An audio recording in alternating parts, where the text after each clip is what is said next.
बहुत बार ऐसे देखने को मिलता है कि जो ज्यादा भगवान का पूजा पाठ करता है वही सबसे ज्यादा दुखी भी रहता है, जबकि कोई नास्तिक आदमी जो भगवान को नहीं मानता, कभी पूजा पाठ नहीं करता, कभी संतों का संग नहीं करता, वे सबसे ज्यादा सुखी रहता है। जो शराब मांस मच्छी सब खाता पीता है, बुरी जगहों पे जाता है, वो ज्यादा सुखी है, वो ज्यादा खुश है। ऐसा क्यों है दोस्तों? ये सब चीजें देख कर कभी कभार तो लोगों को ये भी लगता है कि भगवान ही गलत है, भगवान का न्याय ही गलत है। और दोस्तों ये कोई कहानी नहीं है, ऐसा बहुत लोगों के साथ होता है। और आज की इस वीडियो में हम आप लोगों को इसके पीछे के कारण के बारे में बताने वाले हैं। भगवान श्री कृष्ण ने स्वयं इसका उत्तर दिया है। आखिर ज्यादा पूजा पाठ करने वाले लोग दुखी और परेशान क्यों रहते हैं दोस्तों? इसका उत्तर भगवान श्री कृष्ण ने श्रीमद् भागवत गीता के माध्यम से बड़ी स्पष्टता के साथ बताया है। तो चलिए आपको बताते हैं, वीडियो को एंड तक जरूर देखना दोस्तों। और सब्सक्राइब नहीं किया है तो प्लीज सब्सक्राइब द चैनल और वीडियो को लाइक करके आगे बढ़ते हैं दोस्तों। अगर आप भी भगवान श्री कृष्ण के सच्चे भक्त हैं तो कमेंट बॉक्स में जय श्री कृष्ण अवश्य लिखना दोस्तों। तो चलिए शुरू करते हैं दोस्तों। बात द्वापर युग की है, जब भगवान श्री कृष्ण और अर्जुन के बीच में संवाद हो रहा था। तब अर्जुन ने भगवान श्री कृष्ण से पूछा कि हे माधव, जो लोग ज्यादा पूजा पाठ करते हैं वे ज्यादातर दुखी और परेशान रहते हैं, इसके पीछे क्या कारण है? जबकि जो लोग भगवान का नाम भी नहीं लेते, भगवान का स्मरण बिल्कुल भी नहीं करते, वो हमेशा गलत कारणों में लिप्त रहते हैं, उन लोगों को ज्यादा सुखी देखा जाता है। इसका पीछे का रहस्य क्या है प्रभु?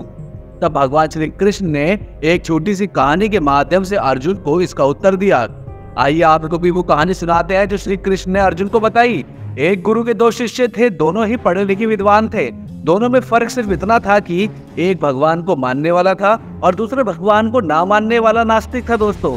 एक ऐसा था जहाँ पर भगवान की कथा होती थी, जहाँ सत्संग होता था, जहाँ भजन होते थे, वहाँ दौड़ के चला जाता था और भगवान की पूजा पाठ करने लगता था। दूसरा शिष्य इन सब चीजों से बहुत दूर रहता था। वो शराब पान करता था, वैश्याओं के साथ गलत कर्म करता था, सारी बुरी आदतें उस शिष्य में थी। दूसरे वाला शिष्य शराब पीकर अनाप शनाप बकता हुआ रास्ते पर चल रहा था। अचानक उसको रास्ते में पैसे से भरा हुआ एक बड़ा सा बैग मिलता है। उसकी खुशी का ठिकाना नहीं रहता है। वो जोर जोर से चिल्लाता है, सबको बताता है कि मुझे आज बहुत पैसे मिले, बैग मिला है, मेरा जीवन सफल हो गया, अब मैं जिंदगी भर कुछ भी नहीं करूंगा, सारी आवश्यकताएं पूरी कर लूंगा। वहीं दूसरा मित्र मंदिर से भजन करते हुए अपने घर जा रहा था। अचानक उसके पैर में एक बड़ा सा कांटा चुभ जाता है और रक्त निकलने लगता है।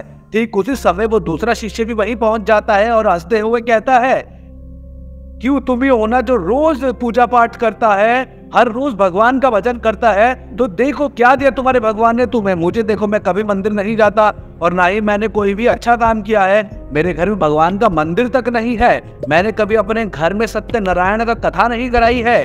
भगवान के सामने कभी माथा नहीं टेका, हाथ नहीं जोड़ा। फिर भी मैं कितना संपन्न हूँ, अमीर हूँ, मेरे पास पैसे की कोई कमी नहीं है, सबसे ज्यादा सुखी जीवन जी रहा हूँ। अब अच्छे वाले शिष्य को उसकी बात चुभने लगती है। उसके मन में ये विचार आने लगा कि भाई कह तो ये सही रहा है, मेरा हाल इसके हाल से तो बहुत बुरा और ये बहुत सुखद जीवन जी रहा है। मैं कितना पूजा पाठ करता हूँ और वो कुछ भी नहीं करता है, तो भगवान मुझे ही क्यों दुखी रखता है? इतना सोचते सोचते अपने गुरुजी के पास जाता है और यही प्रश्न गुरुजी से भी पूछता है कि गुरुजी ऐसा क्यों है मेरे साथ?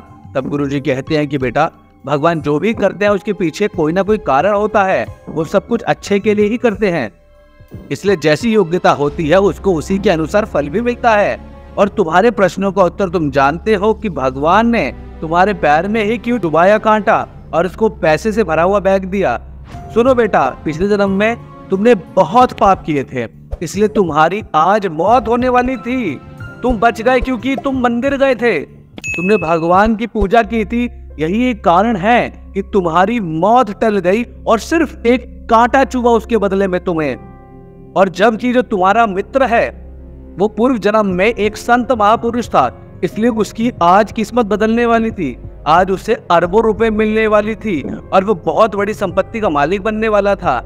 लेकिन उसने इस जन्म में कोई भी अच्छा काम नहीं किया, इसलिए पूर्व जन्म के फल के अनुसार उसको थोड़े ही पैसे मिले, जबकि वो अरबों की संपत्ति का हकदार था।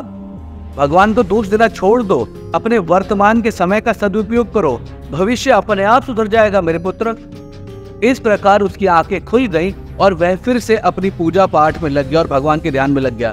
दोस्तों आज के लिए बस इतना ही। अगर आप भी सच्चे भक्त हैं भगवान के तो कमेंट बॉक्स में जय श्री कृष्ण लिखना मत भूलना। और दोस्तों इस वीडियो को ज्यादा से ज्यादा शेयर कीजिए अपने घर वालों के साथ, मित्रों के साथ, दोस्तों के साथ, ताकि हर एक को मालूम पड़े कि सनातन धर्म ही सबसे बड़ा धर्म है और सबको भगवान की महिमा और कृपा के बारे में पता चले, ताकि पूरे भारत देश के अंदर हर घर में जय श्री राम, जय श्री कृष्ण का नाम गूंजे दोस्तों।